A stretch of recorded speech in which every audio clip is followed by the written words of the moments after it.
Okay, so definition. A relation is symmetric with respect to the origin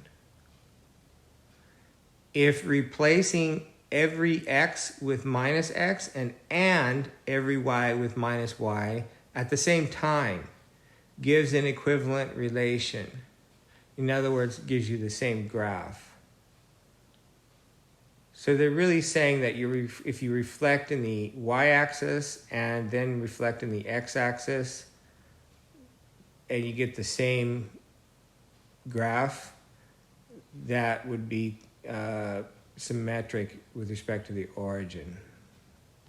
So example, I'm using the same example again. X squared minus x squared y squared plus y squared equals 4, which is not a function, but it's a relation.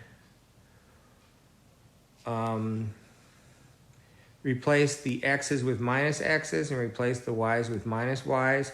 And you see, since they're all being squared, all of those minuses cancel out. And you end up getting x squared minus x squared y squared plus y squared equals 4, which is the same equation I started with.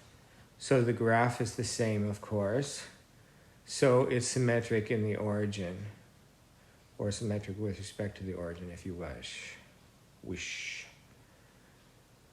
Okay, if a relation is symmetric with respect to the origin and is a function, then we say the function is odd.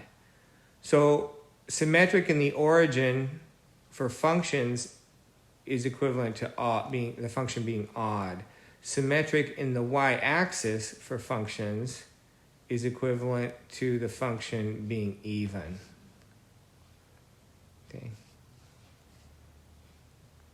In this case, negative f of negative x equals f of x, or in other words, f of negative x equals negative f of x. So we think of it as if f is an odd function, the negative x, the negative on the x just comes out front. It just passes right through the function into the front of the function. So an example would be f of x equals x cubed. If you replace x inside x cubed with a negative x, you get the negative just comes out front. You get negative x cubed. Same thing with cube root. So if you have the cube root of negative 3, that's the same as negative cube root of 3. The negative just comes out. And that only happens with odd functions. Okay? So I have an example here, f of x equals x cubed minus cube root of x. I just used the two examples and put them that I gave you and just put them together.